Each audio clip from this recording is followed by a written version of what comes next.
I just going live from the current location just to discuss a few topics I'm indisposed right now. And these are the items of articles of clothing that I have available to myself right now because I have not been paid. Um, this is not actually what I look like, and as far as my body size and all of that, like my weight, even though I'm still very small. Um, it seems like there's a notification on the table right across from me that there was a table reserved today. Seems like they're reserving tables here more often these days, and I don't know why.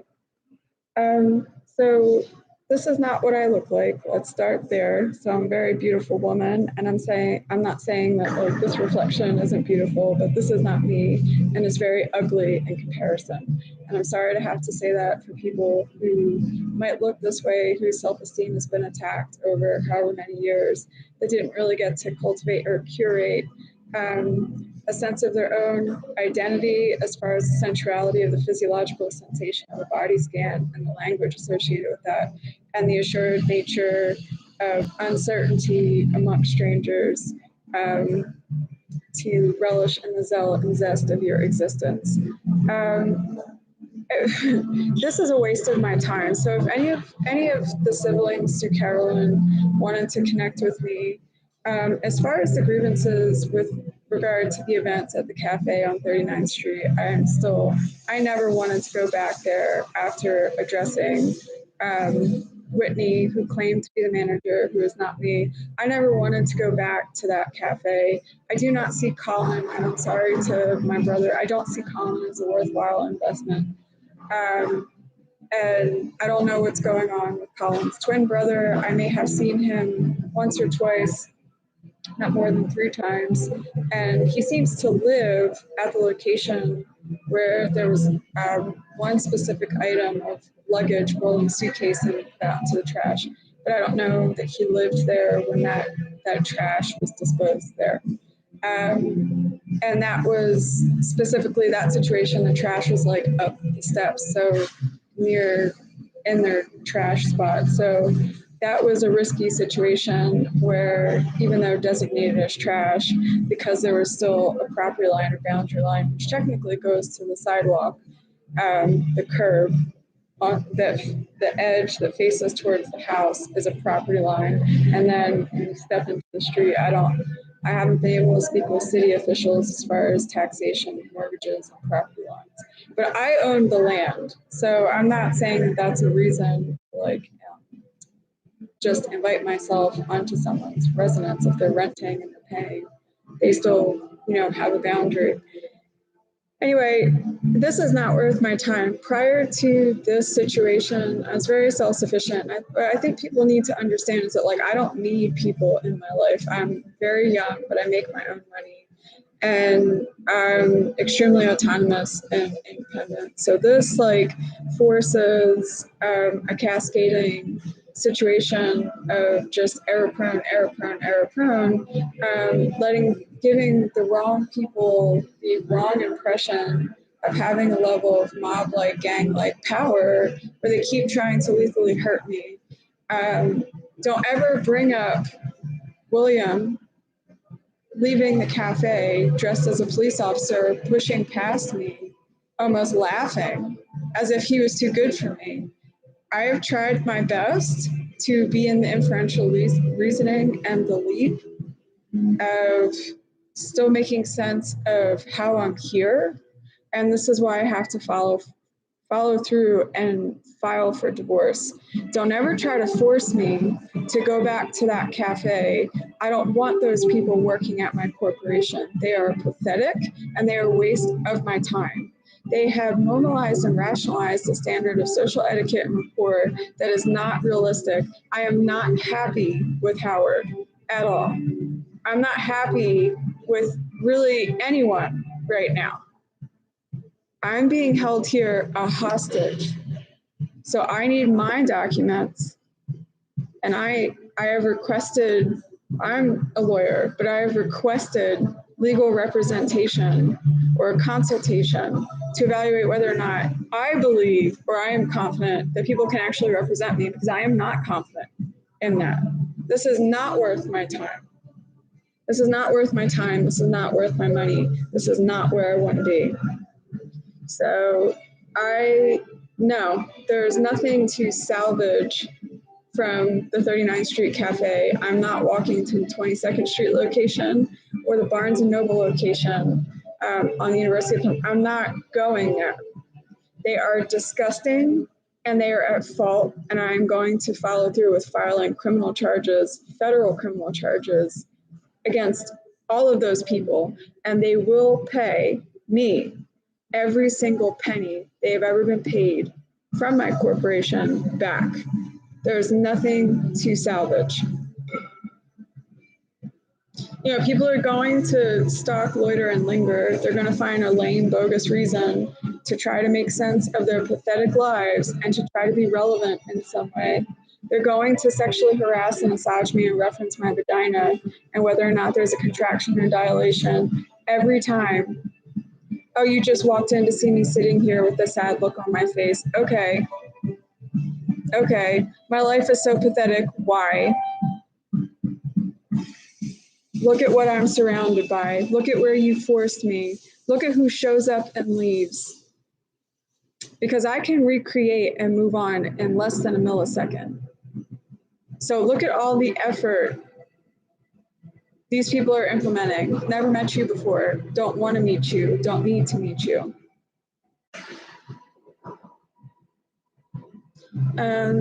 That's all for now. I usually get in here after using the hand sanitizer after packing up over at the steps because it's nasty over there.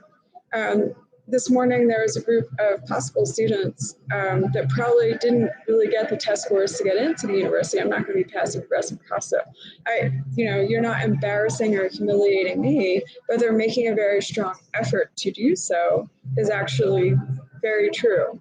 And I'm still here with no support. So I'm not a rogue operative. I'm not signed to any contracts. I'm not working for any police department. I'm not working for any military, any Navy, any government. I need my documents and I need access to my bank accounts. I need to file divorce. And I'm just requesting that the location, the physical address of where William is at is given to me with his permission. He can either meet me here or I can walk to him and we can just sign these divorce papers and be done. He doesn't have any rights to the hibernating fetuses, none whatsoever. That is for my money. He will get nothing from me. I'll follow up with the Navy once I'm in a better place as far as being established here with the legal process and sheltering in place and reconstructive procedures. And, oh, by the way, being able to see myself all the time and that never being threatened ever again. So I can shelter in place for the rest of my life. I never have to encounter people. That's not what motivates me. That's not what's intrinsic. That doesn't inspire me. I am who I am on my own, believe it or not. As far as Rudy Giuliani being one of my biological dads, Rudolph William Lewis Giuliani, and my concerns about his relationship with Diana and how that Diana was going to try to sabotage my life by trying to have an affair with Rudy. That is true. Did that take a toll? Do I not trust Rudy? That is correct. I don't think Rudy prioritized being a parent to me. And I don't think he necessarily needed to prioritize being a parent to me, but he didn't take responsibility to understand the liability of trying to embrace the positivity of acknowledging me as a daughter.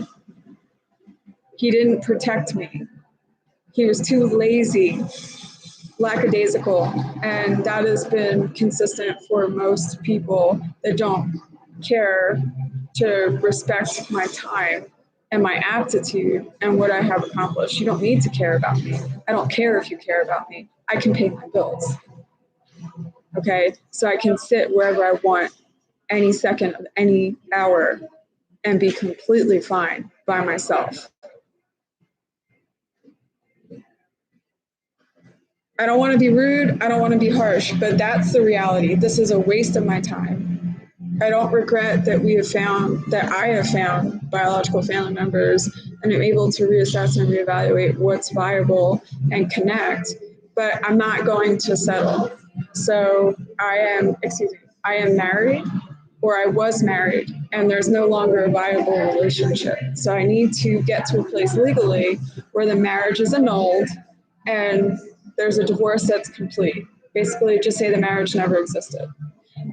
As far as whether or not me and William had pictures together and creating a slideshow and just running through this as quickly as possible, because wherever I'm at in the state of just managing this crisis, I am not able to really relish what my life had been, but that doesn't disqualify that the marriage cannot be salvaged. So inevitably, I'm going to have to face that he betrayed me. He didn't fight for me. He didn't fight for my life.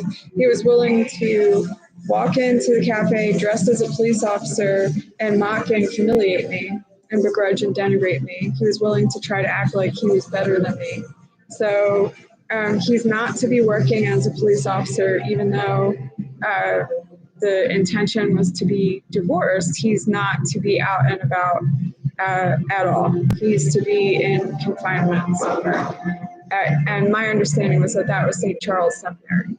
So I'm fine to schedule a time to walk there to meet, and it's a far walk, but I'm fine to schedule a time. He couldn't even find his way over here to the cafe, so he's not going to prioritize me. He's shown that.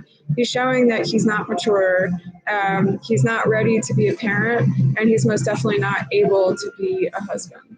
And he's like pretty much as pathetic as all of the parents. They're not reliable. They don't prioritize respecting who I am and what I'm capable of. So if he wants to commit suicide, that's fine. I just need a final conversation to say goodbye and to get a good look at him and to really see physically what he looks like and who I apparently and allegedly had a life with prior to being displaced here. I'm going to need that for my recovery when I'm on the other side of managing this crisis. But right now, I need to alleviate and eliminate unnecessary chaos and drama.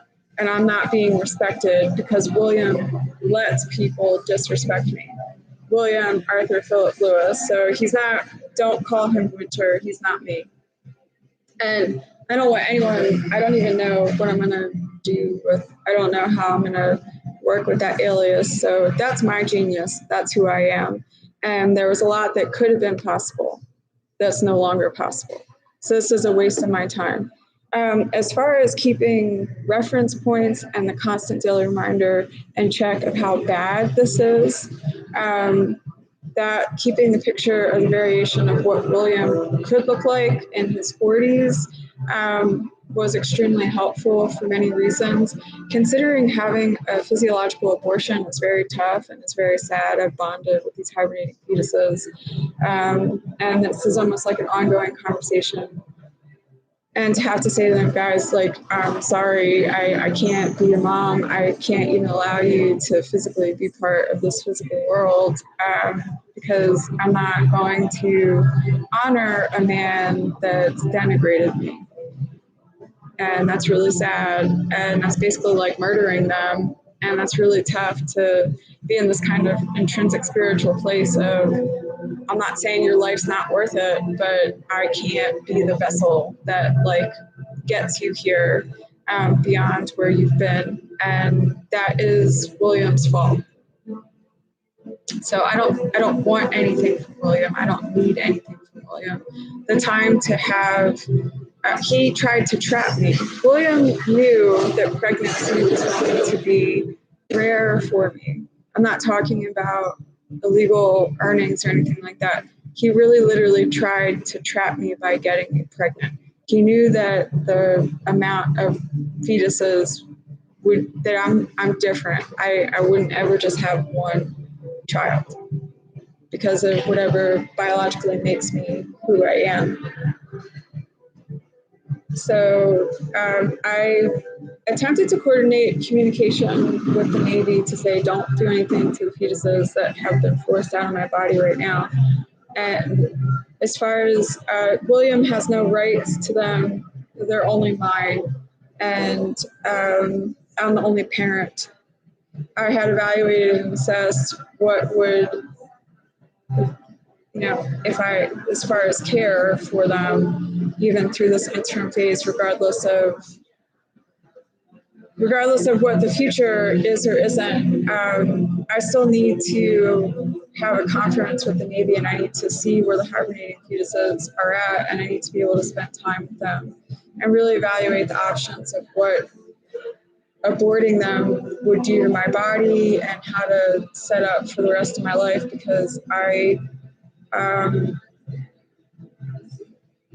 don't know.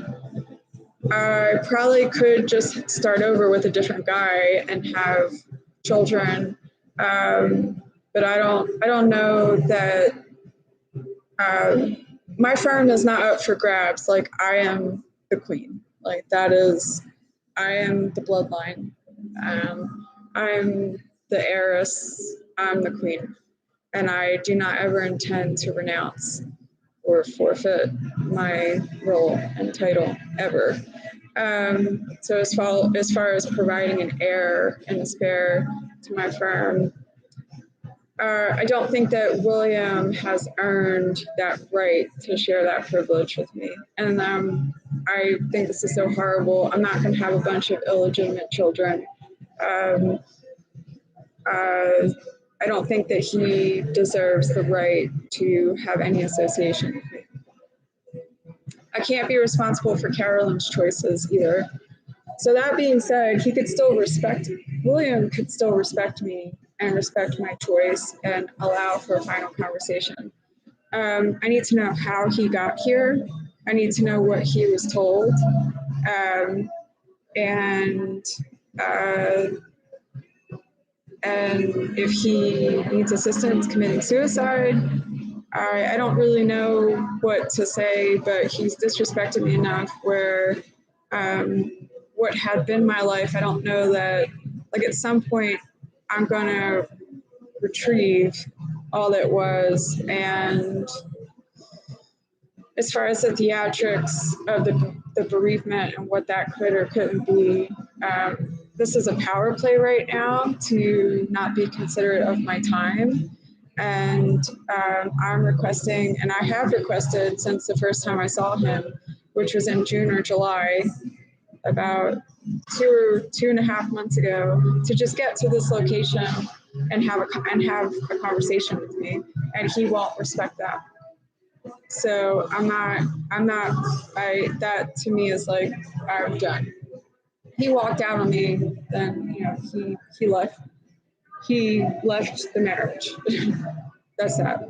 So I mean, if I was able to, I would throw this phone away and just start over with my life. I don't need to, there's nothing to salvage.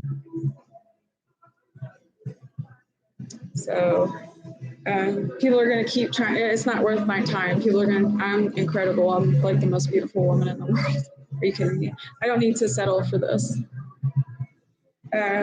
So to go through, if I delete the photo on my phone, and I'm going to upload my tweets, I'm not filtering anything that I'm saying, then I kind of lose focus as to, like, well, why am I here?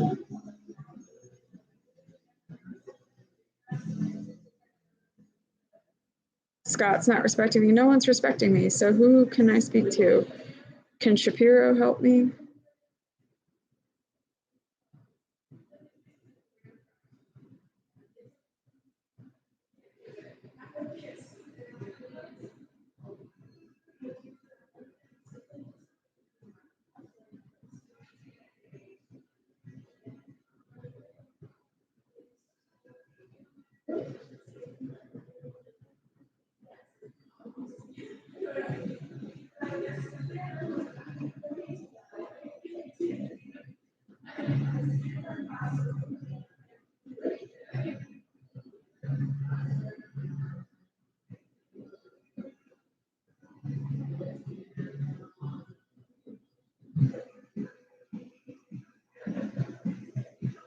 Kenyon, Shapiro,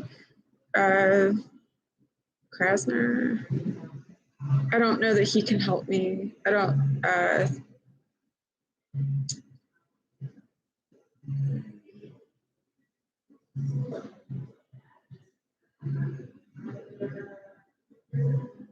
I don't think Don Jr. can help me.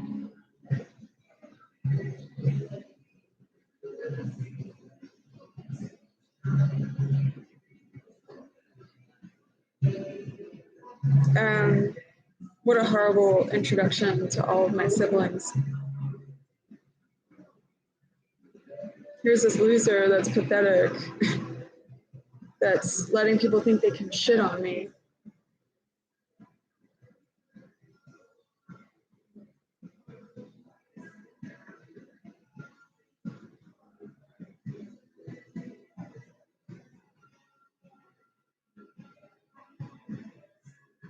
I don't know who that is.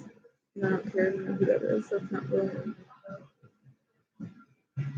You know, I don't really try. I think Dr. Ferlin is incredible from what I've been able to learn about how progressive she is.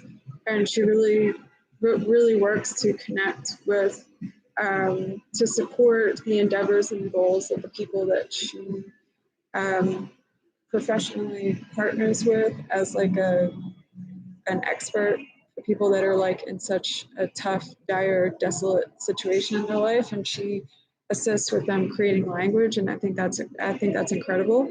Not that anybody's asking for my opinion, so much so that I get emotional even thinking of the sentiment of what to cherish life really means, and I'm just not. I've not really experienced that. I don't really want to. I don't trust a lot, and I need to see. I've accomplished a lot on my own, so I'm not going to settle. And until I can see myself and people respect what I've accomplished, and that I'm not going to ever be accessible in a way where people could hurt me. Like I'm never going to rely on people or allow people to get close to me. So I don't know realistically. I don't know that she's briefed enough. I don't know if she's affected. I don't know if this would be too much trauma for her and a conflict of interest where she'd be too emotional, because she met Frankie and Jesse at some point, like almost 12 years ago. It's a long time. She was even in a different place in her life. I don't see vulnerability of the sentiment of the reverence for life and what has occurred. I process stuff like this on my own, and that is the most optimal and efficient way to process the level of disappointment that is an ongoing, recurring pattern in my life. And because of that, I don't really have realistic. I don't even know that I'm at a place where I can cultivate a standard for what the future as far as that. Like right now, I have too many responsibilities to manage. So I just want to stay focused on myself. I need to be able to see myself, and people need to know that they need to respect me and that they'd be murdered for acts like what happened at the steps this morning, what's happened at the cafes. And I intend on following up on that. That's not an ideation, that's not a threat, that's a reality of what I am. So it's the same with Frank Jr. and Sheila and Mary Jo. Like, you guys have failed me again and again and again. For whatever the timeline I've been here that you've hypothetically known of my existence, even though you never really actually saw me, you failed me. And I just don't see, I don't know that I could ever rely on you or trust you. And I don't necessarily want that to dictate how the course of this crisis management goes.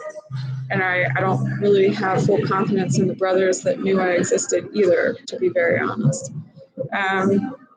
So I'm not, where as far as optimizing, that means there's an explicit conversation with me. There's no one that's me. There's no one that can accomplish what I can accomplish. So you're not going to put me in a waiting zone for what?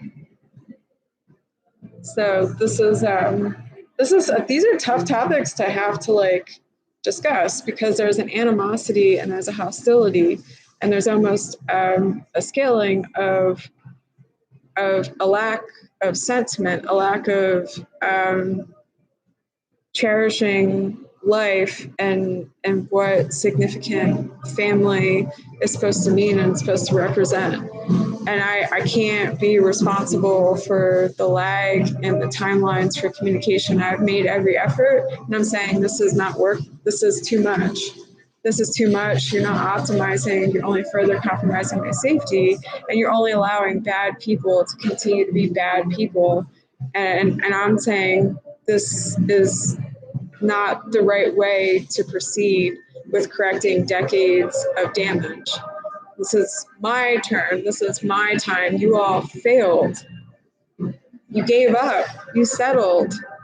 And you tried to make sense of a broken system that basically is a scam and a sham. You weren't even vying for a seat to be elected to, like, I don't know. I don't know what you were trying to accomplish. I don't know. I don't want to have to go this route of such a direct, matter of fact conversation. This could be so irreparable damage and be offensive in a way where we're not going to be able to connect as siblings again.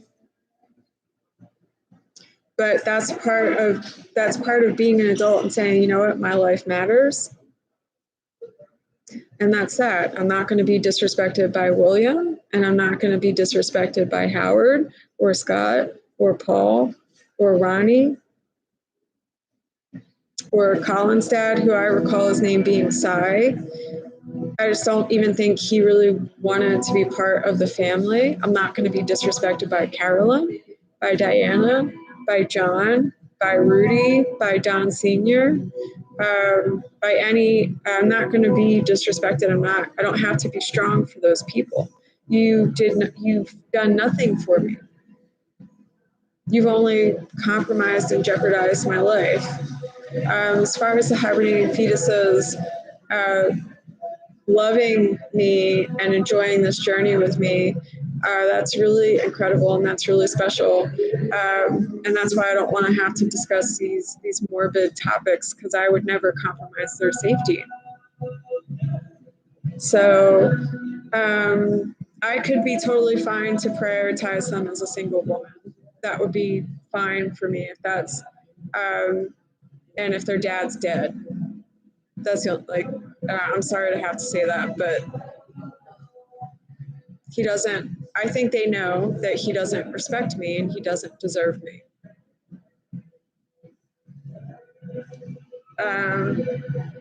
But they're still very, very little, they're not even through their full metamorphosis of their gestation. So I would never indebt them to me or make them responsible for me and what these events have been leading up to their conception and their physical presence in the physical world. So as far as the meaning of their life and what parents would or wouldn't, what they rely on me. So I don't realistically at some point they probably like want to acknowledge what made them possible, but I don't, in some ways I think they kind of almost are existing as if they're completely separate from what made them possible, to be very honest. So this is a very independent experience amongst just me with them. And I'm honored. I am really, truly very honored. And I think this is absolutely miraculous and incredible. And I don't ever take this for granted. As far as gauging, snuggling, and all of that, this has been, I think, very, they've been managing a lot in their space, if that's the best way to say that. And I wonder if in some ways intrinsically they are existing, understanding what I have to manage and process and set a standard and a boundary for. So they're really very incredible. And I would love to get to where the ones that were forced out, that were debuting early, I'd really love to get to where they're at. I'm concerned about them missing their brothers that are still hibernating inside of my body. That's what I'm concerned about. I'm concerned about them missing the experience of being with their brothers inside of me on this journey with me. I'm concerned about I don't want them to be delivered that way. So I'm concerned about that. But that doesn't, I don't confuse them for William ever. I think that they're the best of whatever, I think they're the best of whatever I am, if that's the best way to say that. Because now I can't even, I don't even know. Yeah, I don't know. I don't know what else to say. So I need to have the corrective procedures done. I tried to find a plastic surgeon at the university here. I don't know how bad my face is mutilated and my breasts. I don't know the process of my breasts regrowing to the right size. And my nostrils are enlarged, even though that's not what my nose looks like. My upper lip of my oral cavity has been liquefied. I am like me and my primary biological dad are the only two people with our color eyes in the world. So as far as not allowing access to my image for legal distribution, these are topics that have to be discussed. I don't know. I look, all of my dads kind of look alike, so I don't know how they want to go about that conversation with me. Like my dad, Mick, I'm built like my dad, Mick. That's how I'm built. But I'm a woman. So I'm like built exactly like him, but I have breasts. So I don't look like a boy. I mean, I guess I look androgynous. Maybe that's the best way to say that. I don't know because I can't really see myself. That being said, I would still always wear formal clothing that's appropriate for my age and my role in life and practicality and mobility. So my image and my training were how am I getting back to capacity and all of that? So to acknowledge that means that, yeah, Mick, Steven, I suppose I'm built the most like Steven Tyler and Mick Jagger. Those are two of my dads. And then the size of my breasts are most likely from my dad, Kevin McCarthy. And then, like, I don't know, my dads have to, if they're willing to go through headshots and really honing in on how they physically look, and where William John is with that whole process, because I pretty much look like his twin, but then I don't know, I guess there are some differences. I never really examined that before, to be very honest. My really blonde hair, my eyes, and the color of my skin are from my dad, John.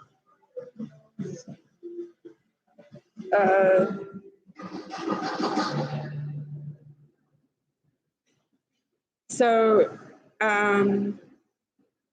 the reality of being disrespected is going to be part of the conversation. I just don't believe that there's enough information to have realistic standards.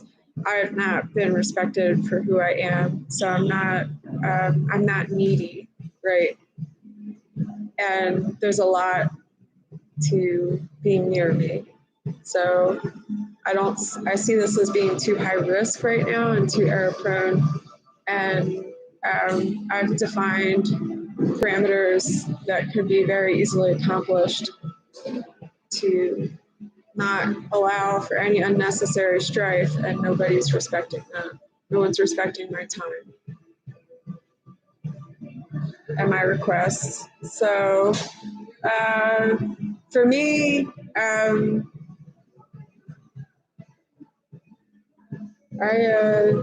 don't have anything else to say right now.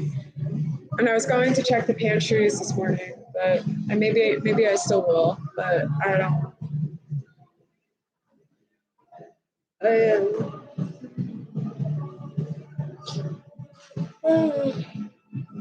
hope I have not offended any of my brothers or my that might be like really sensitive about the situation. So as far as payroll and all of that, I'm filing for divorce and if I should ever get married again, and earnings and that discussion with John as well. But I don't really know that John, I don't know if he had money, if he earned money. I don't know. I don't know that he really prioritized that. So great grandpa and grandpa, we have to sit down and have this conversation. As far as employment standards for the firm and background checks and all of that, that's my biggest concern, is that I don't know that we have an agency that can really provide the security that's necessary and the background checks that are necessary. As far as like family planning for boys, they're all boys that have any fetuses. As a single mom, I don't want Carolyn and John to live vicariously through me. I don't want that. I do want updates on Diana being gotten rid of. I do need to know where Harry Kane and Harry with red hair and Melissa Walker are with that, how they want to proceed.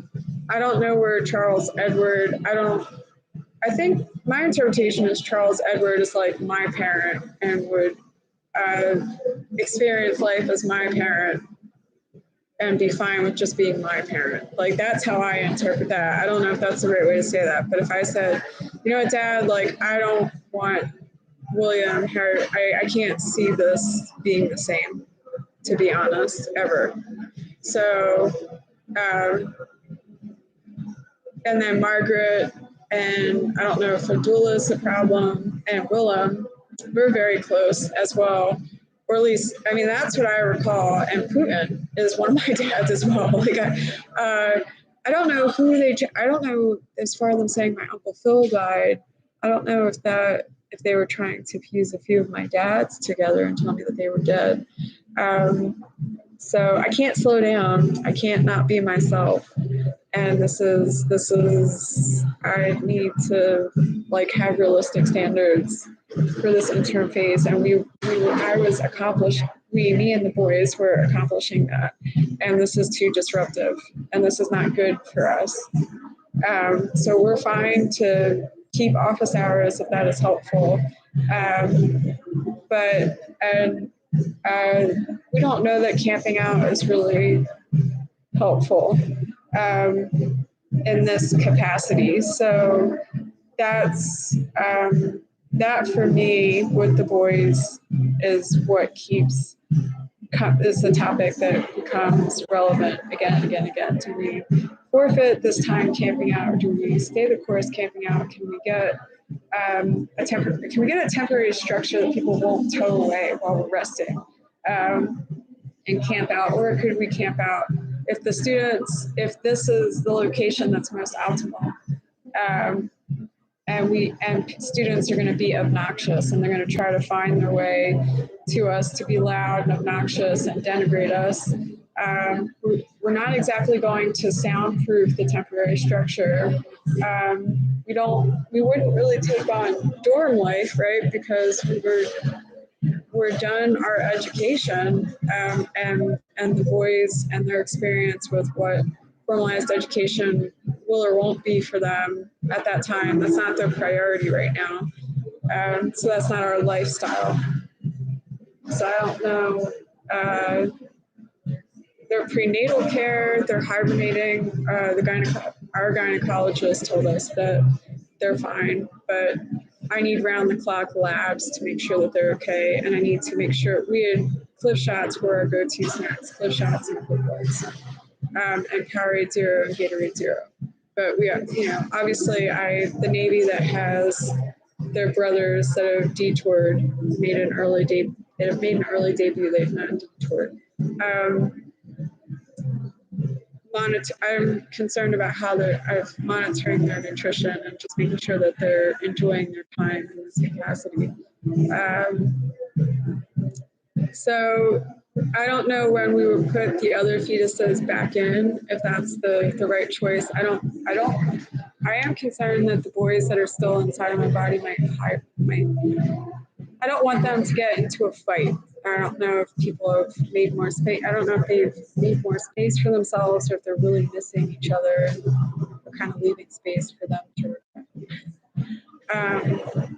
so that is a very real topic. And then as far as if I'm to start being prescribed Adderall and Klonopin again, I do get concerned about their development, like the boys that have already early AD, that whatever is going on with me, if this was best for them to not, because of what people keep trying to do to me, but I don't want them as a sibling group to miss out on these experiences together. I want them to fundamentally grow together, be strong together, and learn that language of existing together. That's the right way to say that. So I don't want strangers near us. I don't want strangers in our restroom. I don't want people bombarding the restroom. I don't want to share the pipes. I don't want to share a sink. I don't want to share a restroom with a stranger, male or female. So just want to make sure that their snacks are safeguarded, that they have predictability. And we've been managing that one step at a time. And I think they understand that. They take everything. So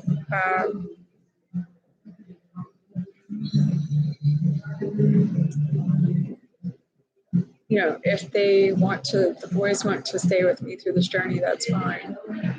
I'm honored. So I'm gonna get situated for the rest of my day. I'm at this cafe. This cafe opens an hour later and closes an hour later on Saturday and Sunday. I'm gonna check the forecast, and then Wi-Fi after 6 p.m. on Saturday and Sunday, and 7 p.m. Monday through Friday, depending on where we're resting. This can't be for the next 12 months. This is like, it's time to evolve, move to the next option. So I wonder if Shapiro can meet with me,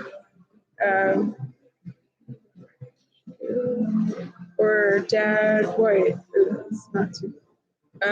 If that's okay. I don't, but we're not going to trot around the reality of the situation. And I don't know if you don't want me on board.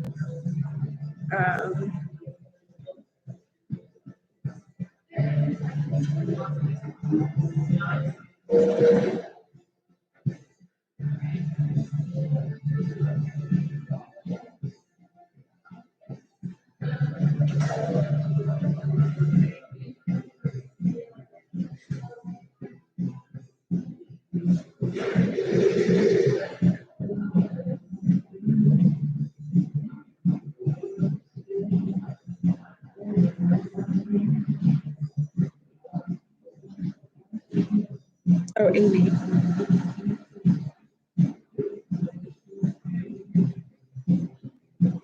Are you talking about Rudy? I don't know, Andrew.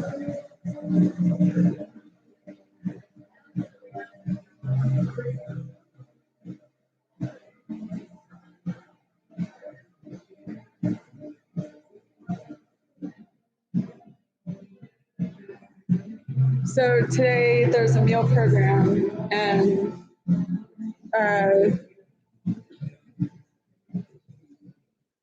I need to move on with my life. So I need my hair to start growing in the right color. If my hair needs to be colored, until my hair grows in the right color, meaning that whatever needs to be accomplished to ensure, I need to see my roots growing in the right color. I need to see like 2 to 3 inches of my hair growing in the right color. My eyebrows need to be the right color. So I don't have anything else to say.